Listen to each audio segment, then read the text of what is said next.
the Silvi Knows podcast, coming to you from Seattle, a city that has its favorite sons for sure, and there is no question Jamal Crawford is one of those sons. Great to have Jamal with us. The Rainier Beach grad has played 19 seasons in the NBA. There is no question in my mind there's going to be a 20th, and let's start there, Jamal. I'm sure people want to know where are you as far as free agency and teams getting in touch with you. Can you say anything? Oh, yeah, absolutely. There have been talks, obviously, going on.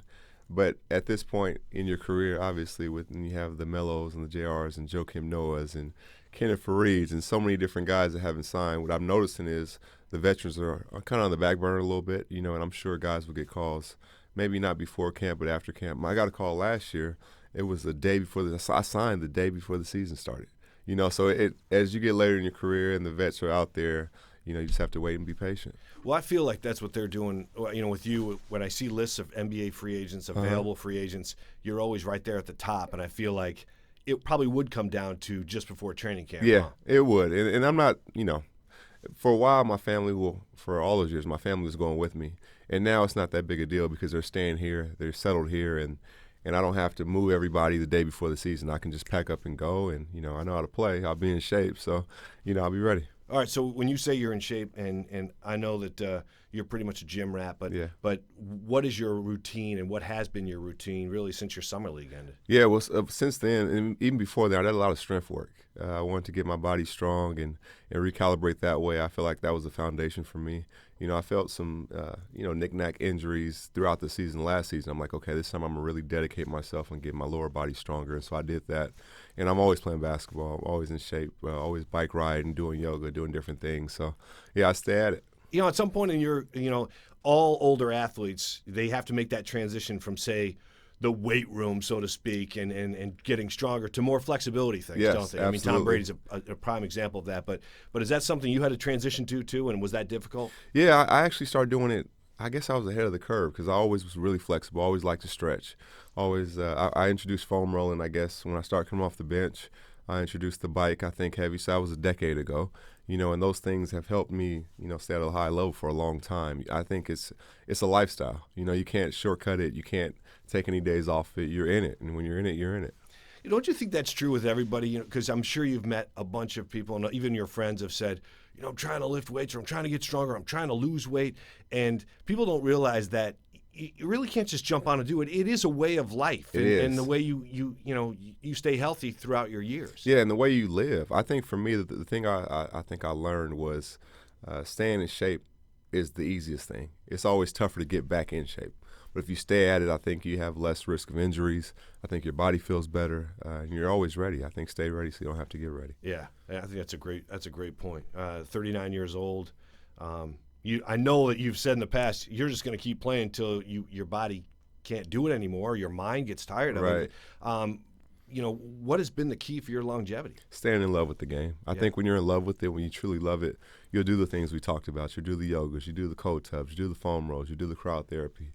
I love it so much, and I'm playing every single day. Even if it's not the NBA, I'm playing at LA Fitness or at UW or at my Pro-Am or wherever it is. And, I just do it because I purely just love to play basketball. I always have, ever since I was younger. And that love has never waned and never left me. When did you start playing? Well, I started playing on a team when I was 8 years old. A lot of people don't know. My dad played at the University of Oregon. So he played with Kevin Love's dad, Stan Love. Oh. Yeah, a lot of people don't know that. So I've always been around the basketball. I had there's pictures my mom has. When I was 2 years old, I had a basketball in my hands, and I was always dribbling and always doing things. So I've loved it my whole life. So 8 years old, huh? Yeah, 8 years old was my first team, though. Yeah. Right. So, yeah. I mean, at what point did you start to go to AAU? What point did you get on a team where you just weren't losing games? You know what? I just talked to my first coach. I just saw him last week, and people have asked me, like, when did you know you were good in basketball? And I was 8 because I remember he put us through 2-line layups, and kids were just trying to get up there, 10-foot hoops, make it up there.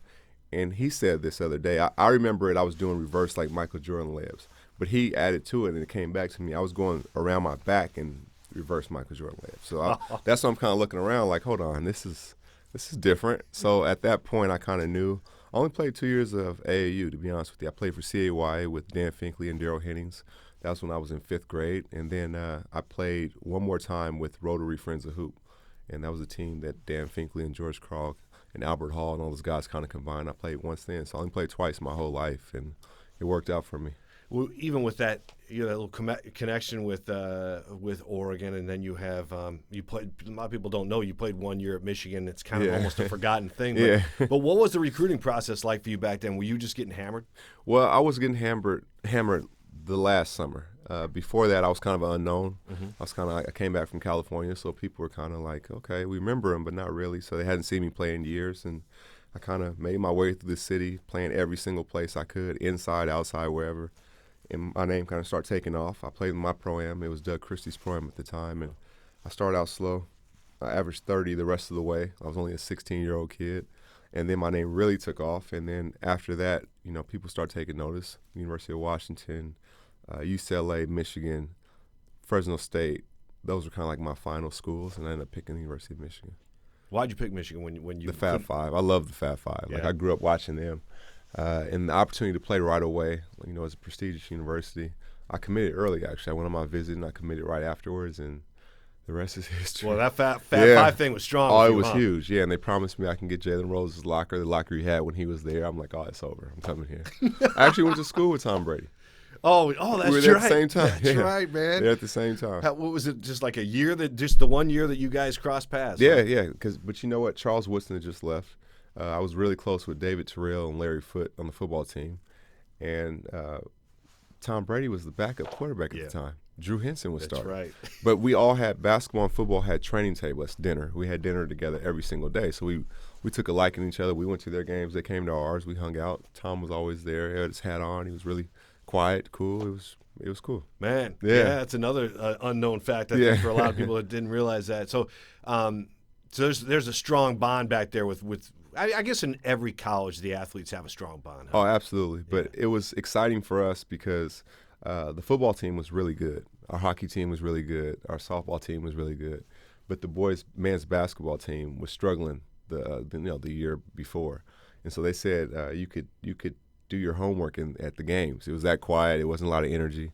And we came in with the second best recruiting class in the country. Duke was 1, we were 2 in some polls. And we came with a whole new excitement, and then everybody started getting into it, and it was really cool. Yeah, good. Yeah, that was cool. That was when you're growing up back then, before you got to college, you must have had a favorite player. Was it Jordan? Oh yeah, absolutely. Yeah. My favorite players were Michael Jordan, Magic Johnson, Detroit Pistons, Isaiah Thomas, and then as I got to like high school, it became like Kobe and Gary Payton and Allen Iverson, and then T-Mac, Penny Hardaway, Grant Hill. Did you, when you were playing, did you think you were those, like, when I was back on my driveway? Oh, I got a story for sure. So when I was that age and I was coming up, I used to ask my friends, I'd be like, who do I play like? Because it's the NBA, it's the best players. Do I play like Penny? Do I play like Isaiah? Do I play like Jordan? Do I play like, whoever? And they're like, nah, not really. And that broke my heart. I'm like, how am I going to play in the NBA or have dreams of playing this top level if I don't play like anybody? Now, fast forward, I'm thankful I don't play like anybody. I have my own kind of style, and it's worked out. So yeah, thankful for that.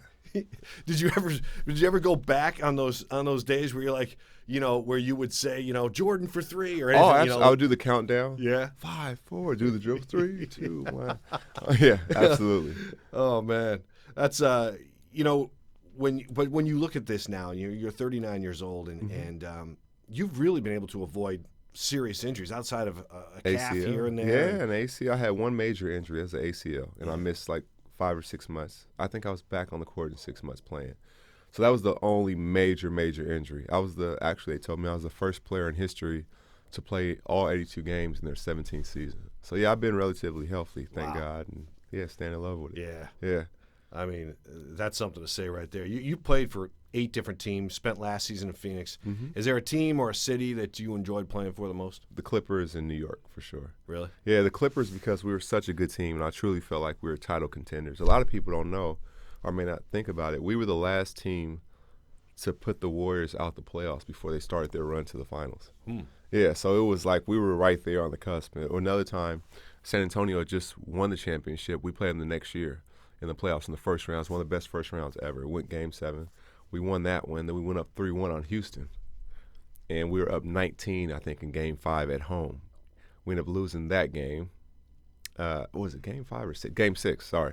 We ended up losing that game, ultimately lose the series. But we had our chances to definitely get to the finals. We had our chances. So that was fun. Then New York was fun because it felt like you're always on stage. And the fans there are so passionate. You know, I remember Adam Sandler coming to games, and Samuel L. Jackson came to a game, and I wasn't playing that game. And he was sitting courtside. He looked across the court, and I was in my suit. He's like, "You're not playing?" I'm like, "No." He's like, "Oh, like I only came to watch you play." It was really cool. So made some lifelong friendships and relationships there, and yeah, those two are my favorite for sure. Was there a lot of pressure there? Did you, even though you guys maybe the expectations weren't there? Yeah, they were always there. Yeah.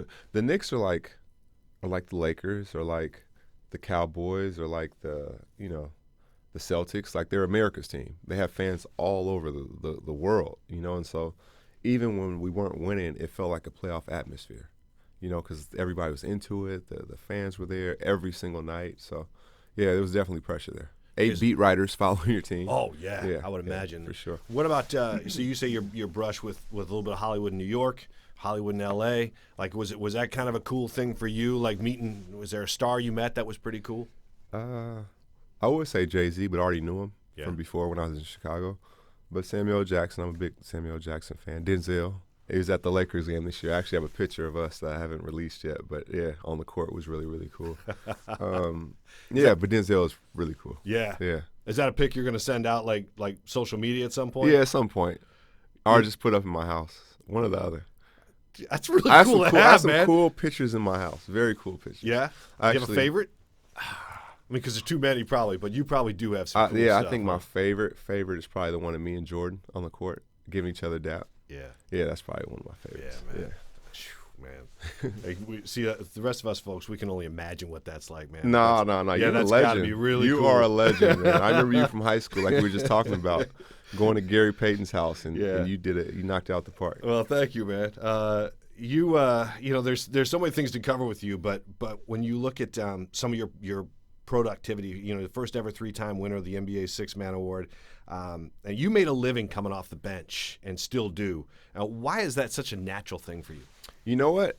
Up until that point, I had never come off the bench before. Not high school, not childhood. Like, I got to a point in my career where I've always won, right? So when I was a child, I won. When I was in high school, I won a championship. In college, when I was playing, we were 13-4 in the 17 games I played, so I've always won. And I got to the point where I felt like I was a good player on bad teams. And I was like, you know what? If I have to go to a different team, I actually got traded, but if I had to go to a different team and come off the bench to sacrifice, I'm for it. And so that started in 2010. It was funny when I knew I was coming off the bench because that team had just went to the playoffs with their starting 5. So I'm like, okay, I'm going to come off the bench. They come talk to me. No problem. That summer, like when I go play pickup, I'll wait 2 or 3 games so I can get used to seeing the game go before I actually, I'm playing basketball pickup here. I'm always the first on the court, right? But I'm actually sitting back so I can observe what it's like to come off the bench. I did it at the beginning of the season. When the following season started, I was like, man, I feel weak, but I'll do it. I think I had 3 points my first game. I didn't want to shoot. Joe Johnson, Coach Woodson called me in their office, and he's like, no, we still want you to be the same aggressive Jamal. I'm like, oh, okay.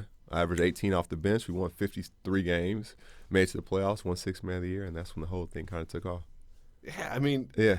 I think it was Dwayne Wade said recently that he would love to see you play for the Golden State Warriors because you are just like, I think AD called you a relentless scorer, and Wade had the same kind of thoughts for you that you get a guy coming off the bench and give you 20 just like that, like it's nothing. Yeah, I've always been confident in myself, and I love challenges. And for me, that was another challenge. Like I was on the cusp of being an All-Star a couple years before I actually came off the bench, and then I actually probably should have made an All-Star at least twice coming off the bench. So I never let that bother me. It went from that to like, you know what, I didn't feel good like personally, but I was going to do it. And then I was like, you know what, I'm Superman. They're saving me to come in and save the day. So I started tricking myself and playing mental games so I could have that effect. And it kind of took on a life of its own after that. Yeah. Well, it worked. I mean, whatever you do. Yeah. Because at some point you do, I would imagine, have to have that confidence mentally to go out there and do it. I mean, it's almost, I wouldn't say it's like a pinch hitter in baseball, but at the same time, you got to be some similarities. Yeah, there's some, like a closer, like Mariano may come in, Rivera may come in and close the game or save the day. Because I was still ending quarters and still ending games, even though I came off the bench in LA all those years, 5 years, I was top 5 in the league in fourth quarter scoring, the whole league, and I was still coming off the bench. But so I kind of start adapting that mentality, but you have to have the team first attitude. I saw Manu do it. I saw Jason Terry do it. I seen Detlef do it. I seen Ricky Pierce do it. I seen all these great scorers and great players, Kevin McHale, and come off the bench and actually have an effect. And I felt like every championship level team should have a guy like that come off the bench. Well, you're racking up those points with a lot of threes. I think you're 7th all time in threes right now as it stands. But where did that come from? Like at some point in your career, or has it always been you're great beyond the arc? It's always I was good behind the arc, but I wasn't as consistent. Once I actually hurt my ACL, I just had a lot of time to really hone in on my shooting. I had to sit in a chair and just shoot, and couldn't put pressure on my legs at the time. So I really just muscle memory and follow through. And you guys can't see right now, but I'm going through my shooting motion. And I just actually just did that a lot. I really did, and that's when I became a much better shooter. You know, you talk about scoring 50 points. In April, you scored 51 points in a game, became the oldest player to do that. You know, and I think you've hit 50 with 4 different teams, and maybe the only guy who's ever done that too. Yeah. Dude, I mean, seriously, you just go through your list of stats, and you know, I don't want to bore people with stats, but some of your stuff is just really impressive. It's crazy because when I first was when I scored 50 on 3 different teams, I think it was Moses Malone, Wilt Chamberlain, Bernard King, and me, right? So then LeBron does it last year with the Lakers, and so now it's 5 of us. So then I do it again. Now I'm the only player to do it on 4 different teams. And what's crazy is I did it at 39 years old, and I did it off the bench. Yeah, that's right. I came off the bench. That's right. It's crazy. And that game gets a lot of attention, as it should, and I'm very humble for that. But if you dig a little deeper, I averaged 31 points in the month of April. That's my highest scoring month in my career. I've never averaged 31 points in the month of any of my 19 years. Yeah. So it's amazing to show. At 39 years old, you get your most productive. God, month ever in the NBA in history. Man. Yeah. So, I mean, is it just that you think that it's just teams don't have room for the NBA veteran minimum to pay? Like, how does it work at this point? Because, you know, we don't know this as just sports fans, but how does it work at this point in your career? Is it guys trying to fit you in under a cap? No, I think it's more so the NBA is getting younger. Like when I was coming to the NBA, we had 37, 38, 39-year-old vets. I didn't learn how to really play until Scottie Pippen was my teammate. Rick Brunson, Kendall Gill, Charles Oakley, you know, all those guys, Antonio Davis. Like these are vets. These are men who've been through the wars, you know, and the NBA was older then. Michael Jordan won a championship, MVP, all that, 35 years old. You know, so these guys were like grown men. Now the league is younger. And so as it gets younger, they're there's not as what's the word I'm looking for? It's not as important, I guess, to have vets, guys who have been through it, to kind of show the way, because they're like, these young guys have to develop for the future. They'll be around 10 more years. We want to develop them, which I get, but what better way than to have somebody there that can kind of help guide them through that, you know, those things they may not have seen. And I think that makes the transition easier, and I think they become better pros when they have that. Well, I think the Phoenix Suns would love to have you back with your leadership quality alone, just for their young guys. And really every team has to have, I think, a Jamal Crawford or someone with that kind of mentality to help these young guys. Yeah, and I think there's so many good vets out there. Joakim Noah, like names are coming back to me right now. Iman Shumpert. Like these guys have been to the finals, have been to the Eastern Finals, Western Finals, whatever, and they led. They're great guys. Look at Vince Carter. You know, guys like Vince Carter was a megastar. At one time, probably the biggest star in the NBA. But in Dwayne Wade, these guys, Dirk, all these guys had that transition in their mind, like, you know what, it's not as much about me, it's about helping the next generation. I'll still be effective, but it's about helping the next generation and giving back, and I think that's invaluable. Yeah, I think Dirk made a big deal about that too. I mean, he's 20, 21 seasons or something like that in the NBA, like and you're going into your 20th. 20th, yeah. There's probably with a guy of your confidence and ability, do you sit back and say at all, do you allow yourself to think, well, maybe this is it? Maybe the phone won't ring and I won't get in? No, I don't think that. I truly don't. I think, you know, the award that I'm most proud of, to be honest with you, is Teammate of the Year. I won NBA's Teammate of the Year in 2018. And for me, that was so, like, cool because it's not something you're trying to win. You know what I mean? It's not like a six-man or MVP or Defensive Player of the Year where it's like an individual goal. It's like you truly have everybody else's best interest, your teammates, and really wanting them to be successful and then thinking about yourself after everybody is covered. And to do that, even just on a team, is cool to be the best teammate, but to do it in the whole NBA, I think that speaks more to somebody's character. So I think with that, I'm not really worried because I think like you said, any team, I would think, would want that in their culture and their program. Yeah. Yeah, I would, you know, when you bring up Teammate of the Year, I look at him like I'm reading up on you and catching up on some of the history of Jamal Crawford. And I'm like, I see Teammate of the Year. I'll be honest, man. I didn't even know they voted on that. Like, I didn't even know that was a thing. Yeah, I didn't either. Like, obviously, they'll have, like, these polls and stuff that they send throughout the league, but I didn't think it was, like, a real award. Like, I had to go to an award show for it. And then when I learned more history about it, I'm like, wow, like, this is unbelievable. And then look at the guys who won it before me. Tim Duncan, Shane Battier, Chauncey Billups, like Vince Carter, like all class guys. And I think that says a lot. Yeah. Oh, it does, man. I mean, you're so humble in what you do and the things you do, and I want to get to that in a few, but you fit right into that mold for sure. No, thank you. Yeah, when you talk about these award shows, and like you bring it up, and it just makes me think, like, light goes on it. These athletes all show up at ESPYs and things like that. It's like, when you're invited to these things, is it carte blanche? Like, is it just like we're putting you on a plane, we're putting you up? Tell me how that is for a star. It absolutely is. They fly you and a guest in. They put you at the best hotel. They get your car service. They get everything all dialed in for you. It's like, it really is. It's like going to a Grammy or something, you know what I mean? Like, it's one of those type deals where they have the hotel, the flights, the car, to and from, gift bags in your rooms, like a bunch of different things. So it's really, really cool. You meet a bunch of cool people. At my table that year, I think it was Shea Gilgeous-Alexander. He was at my table. Jaylen Brown. And then you're all over the place. A table over is Doc Rivers, Steve Ballmer. And table over is Gucci Mane. And like, it's like all these cool people all in one room. It's really cool. But even guys like you that are fine, you know, financially you're well off. It's like, but even guys like you, don't you like going into a hotel room or showing up at an event where you get a nice swag bag? Like, oh, absolutely, absolutely. And then I'm looking like, you know what, my nephew's gonna love this, or my friend's gonna love this. You know what I mean? Yeah. So it's really cool. You can. There's so many different cool things in there. That's cool. Yeah. You know, you've got 1.5 million followers on Twitter, and you know, you talk about your fans and things like that. How much do you enjoy social media? Because I see you tweet quite a bit. Yeah, I love it. I love it because at first I was like, before I even got it, right? So I'm like, okay, what am I going to say? I'm about to eat lunch. Like, nobody wants to hear that. But the cool thing I've seen from it is that you can connect with so many different people. Back in the day, you know, there could be a fan in, let's say, Iowa, and they may send a fan mail to a particular player. That player may not see it because they have 1 million letters. They may not have time to go through it. And it doesn't mean they're being disrespectful towards the fan. For me, I'm able to connect and talk to people that I may never meet in real life, or I may never get a chance to meet in person.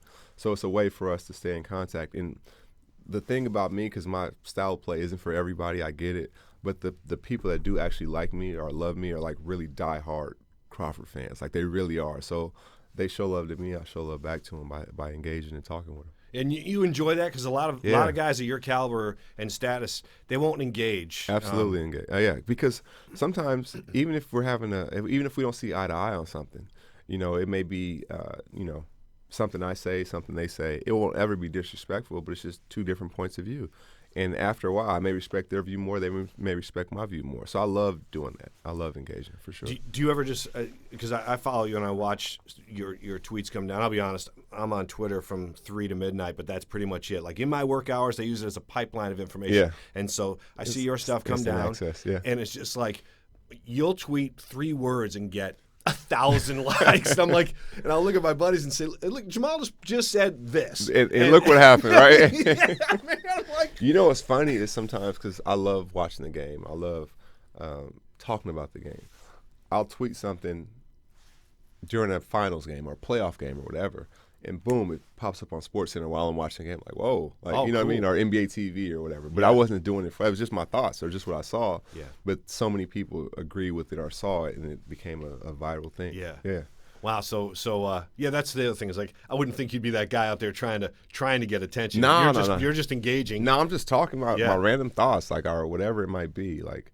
And they're all true thoughts. It's all something that's happening right there, or something. Like, I won't say, let me say this so I can get this. Like, it's really just happening in real time. Yeah. Well, everything that happened with Kawhi Leonard in this offseason, and the fact that, you know, he signed his mega contract with the Clippers, but it's out there that you're the only one he follows on Twitter as far as People players he's call him played that with late. or against. Yeah. So he hasn't been on Twitter in a while, granted, but at the time it was me, it was like the Spurs. It was like Jumpman because he had to deal with them. I think he had to do a Wingstop, Gatorade. It may have been me and like 5 other corporation / team things, but there was no other like person and player. And I think that comes from when he was early in his career as a rookie. I loved watching him play.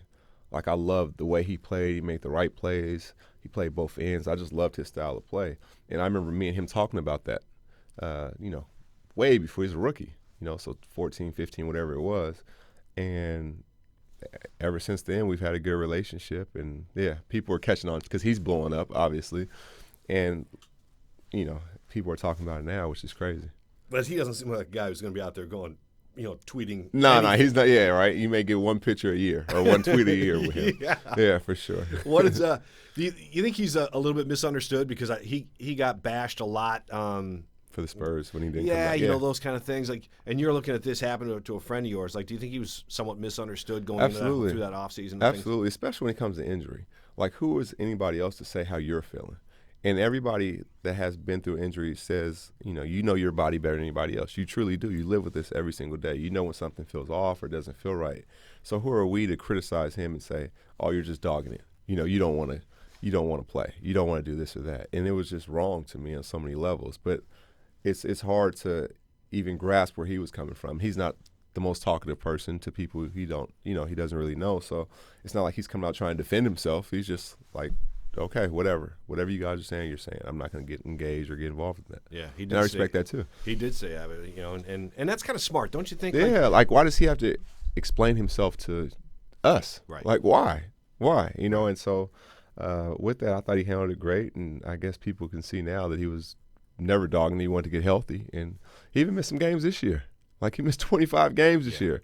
So yeah. it was and they still won. But don't they call that load management? Like, do you think that's a real thing, load management, where he's coming off an injury, so you don't want him to, you kind of try to pace him out a little bit to get keep him strong for the playoffs? Absolutely. But what's the one quality that people always say about the Spurs? They're always going to be well coached. Obviously, they're always going to play the right way.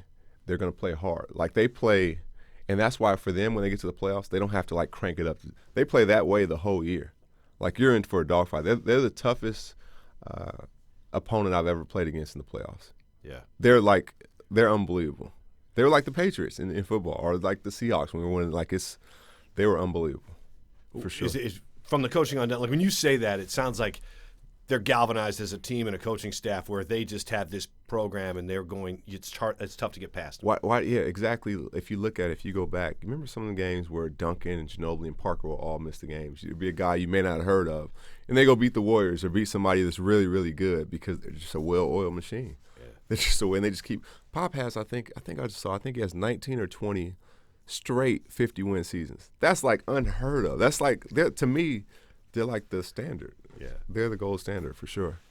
Well, you're the gold standard when it comes to players coming out of Seattle. I mean, Jason Terry, there's an elite group that came out of here, and I want to just ask you real quick while we're talking about the Spurs. DeJounte Murray, yes. Is he as good as advertised? Like, how tough was it, do you think, to come back from the injury he's had? I think it was tough, but knowing him personally, I think he's built for it. Mentally he's tough.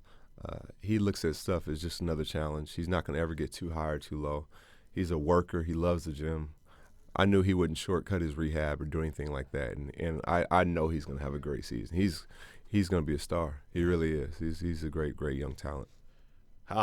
When you look at your career and you talk about all the great stats you had, and the one thing that's out there, and I'm just going to bring this up because this is kind of a unique thing. No, you recently passed Johnny Newman as the NBA player who's been on the losing side the most. And it's a credit really to you, Jamal. No. You're going into your 20th season. So when you've played that much basketball and you've been unfortunate to be on teams that just aren't the caliber that you deserve, in my opinion, it's weird. There's a stat out there that no one's lost more NBA games than Jamal Crawford now because Johnny Newman had that spot. But when you hear that, no, I don't. You know what? Honestly, I don't take it personal. The one thing I'll say is I flip it the other way because I was on a young rebuild. My first 2 years in Chicago, we were the youngest team in the league. Then I went to another young team in New York where I thought we still should have made the playoffs, but we didn't win as much as we should have. And the thing, Golden State, I was going there after the We Believe era when they had Baron Davis and all those guys. The one thing I'll say, and then after that, I started going to playoffs every year. What I'll say is about the beginning of the career is I never ran. I wasn't the guy who was like, you know what, we're not winning as much, I got to get out of here. I just said, you know what, I want to be here when it turns around. I'll go through all the dog days. I want to be here when it turns around. So that's just always been my mentality. Remember I was telling you I was talking to my first coach ever, and he said that then. He was like, there was an AAU program that wanted you to come play when you were with me, and you're like, no, I'm loyal to my coach. He said, you've always been very loyal. And so for me, I take more pride in that, is that when things got tough, I never ran.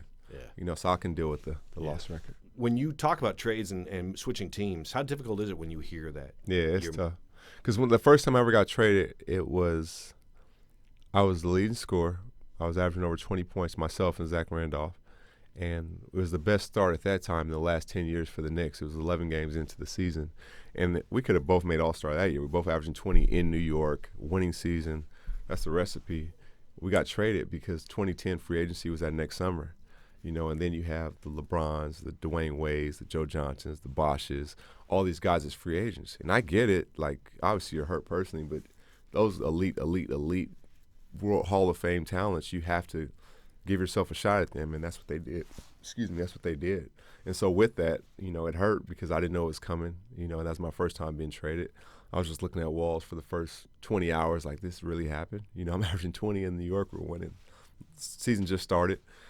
So then after that, that's when I kind of learned it really is a business, and they love me, obviously, but they had to try to give themselves a chance at those guys. So that really hurt. And then after I got traded from the Clippers, that one stung as well because I didn't see that one coming, and at that point I had a family.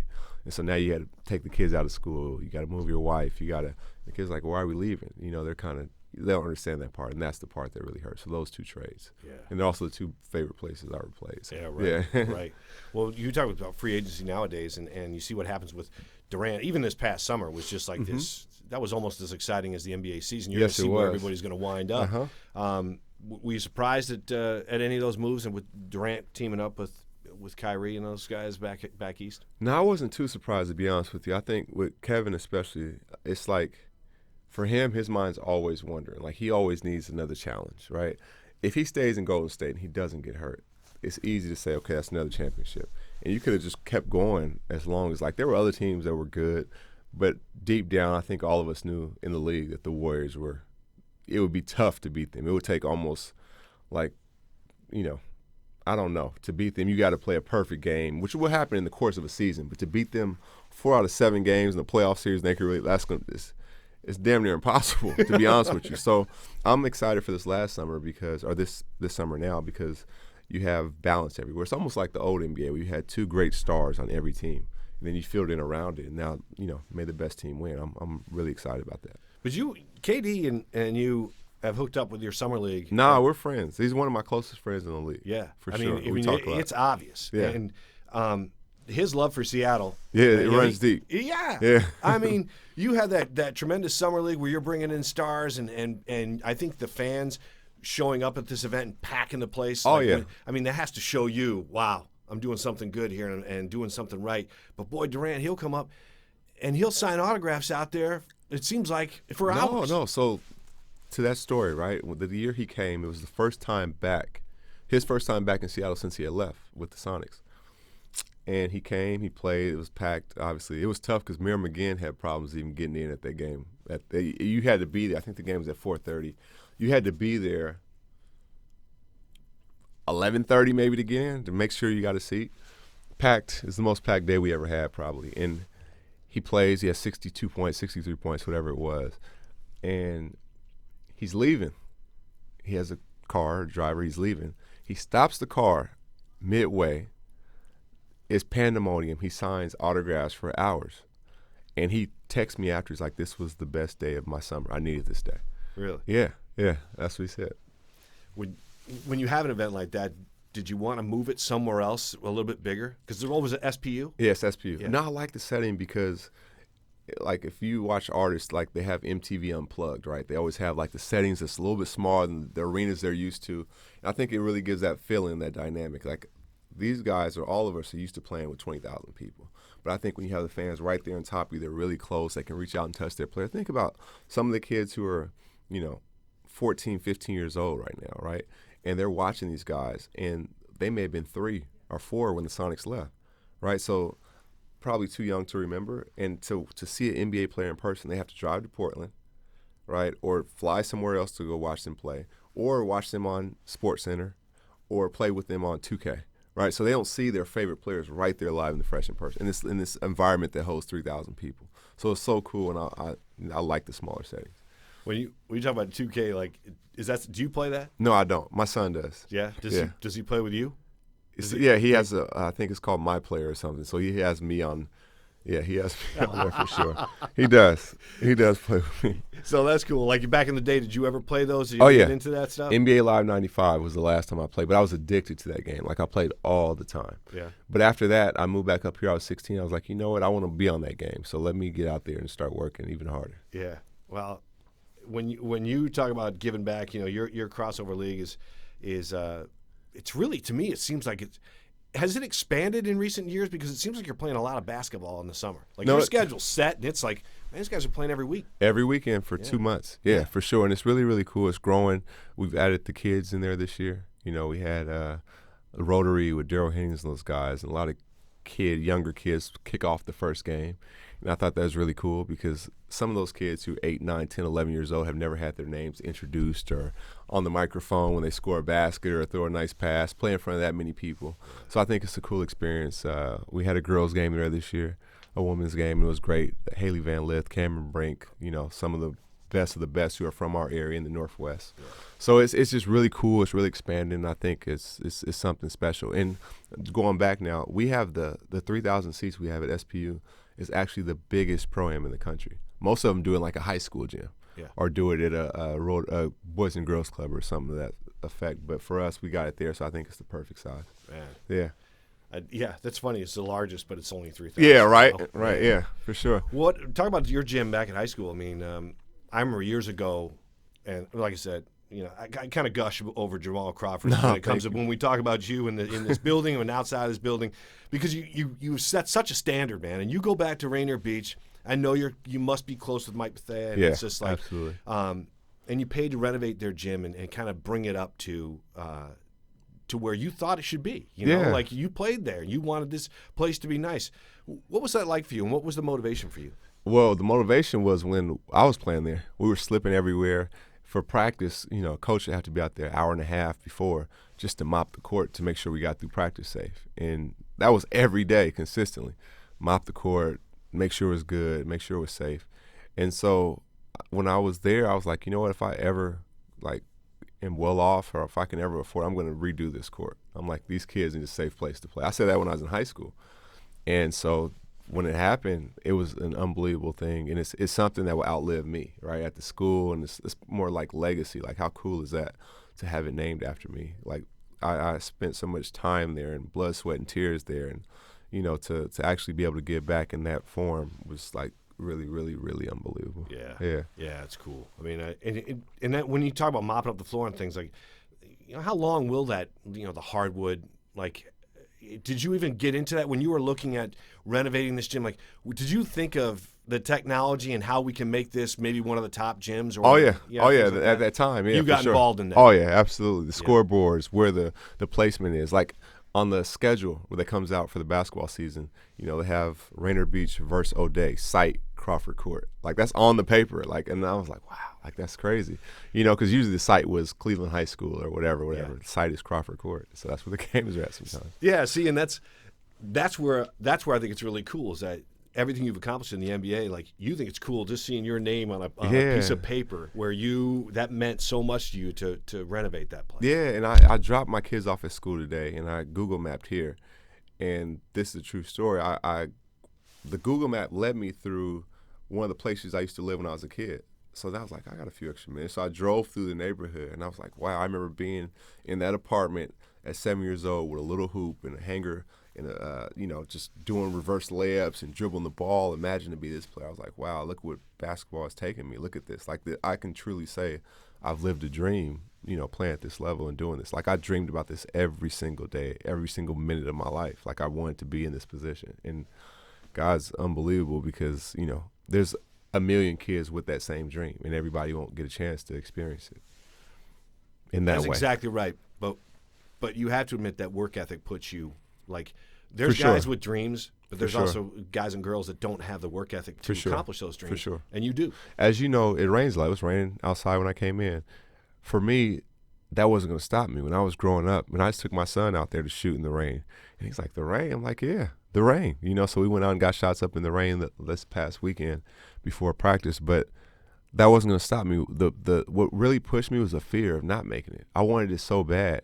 And I used to say to myself, there's somebody in Los Angeles or somebody in Chicago or somebody in New York right now working on their game. They're not going to get advantage. They're not going to be better than me. I'm going to keep working. So I'd be out in the rain 4 or 5, 6, 7 hours in the rain. Like, that's how I learned to dribble so good. It wasn't like cone drills. I was in the rain. The ball was slippery, so I had to learn to control it and learn to dribble. Yeah, it rains a lot here. So for me, I put my hood on. I'd be there in the backyard, and we had a little hoop, and I'd be out there dribbling and doing moves and doing the countdown and shooting, and I just stayed out there. They knew I was safe. I was right in the backyard, but I would be in the rain. It'd be wet. I'd take a little break, come back, change sweatshirt, go back out there. Do it again. My hands would be dirty from the basketball. Yeah, man. Yeah. That sounds like you see all these little devices out there that improve your basketball skills, and so maybe you should just start a little plan where it's Jamal Crawford's dribbling in the rain. I'm telling you, it's because as simple as you and Mother Nature. And you know what? The thing that's crazy about it is, and not to knock trainers or anything, I didn't get my trainer until I got to college, right? Where you're working out with somebody that rebounding for you or whatever. And I have nothing against trainers, but my thing is, most of the time, if you really want to do this, most of the time you're gonna spend a lot of time by yourself, whether at a park or in your yard or whatever, because that's when you're really chasing your dream. That's when the true love for it. You only with a trainer an hour or two a day, right? You still have, after school, you still have another 10 hours where you could be working on your game, or 6 hours or 5 hours you could be working on your game, and that will come by yourself. What's the most you've ever, do you remember working out and practicing, like, just to hone your skills? I would say the summer, because there's no school. So you get up, get your breakfast, whatever. You're on the court by 10 o'clock in the morning. You go from 10 to 1, take a little hour break, get some lunch, go from 2 to 6, take a little break just to get a snack, something, a granola bar or whatever, go from 6 to 11, and do it all over every single day. And I'm like, there's no way somebody's working out this much. There's no way. No way. There's no way. How old were you when you're doing that kind of schedule? I was in high school for sure. So high school. Yeah, but even then I could just go, I was thinking about when I was driving that park. I remember being at that park and they had summer lunch. So they had like a sandwich, some chips, and a Capri Sun or whatever. And I'd be at the park all day. Like, my mom was like, you're safe, so go ahead. And I'd be there all day. Everywhere. I was at every court. Yeah. Literally. What about nowadays? Like, when you say, like, when you leave here, you're gonna go work out. Yeah, for sure. So at 39 years old, how much are you playing? I never looked at age. So I know. I keep bringing it up because no, I want people it's that are fine. listening to be impressed as hell that you're still doing this at 39. Nah, the thing is, like, for me, because if I start thinking like that, then I start giving myself excuses. Well, you're 39. You don't have to work quite as hard. Oh, you're, the end's closer than the beginning. You could take a break now. No, I'll take a break when I'm done. Like, I'm just going to keep going, keep working at least 2-3 hours a day on something, shooting, maybe shooting today, maybe playing today, maybe, the strength stuff, and then shooting. Like, it's going to be something for a couple, 2-3 hours a day for sure. Yeah, but you're running your own thing. Like, you're not following. No. There's nobody saying, Jamal, we're going to do this today. Oh, no, like, no. You're running your own. I'm telling them, be at the gym. Yeah. The rebound, come here. Yeah.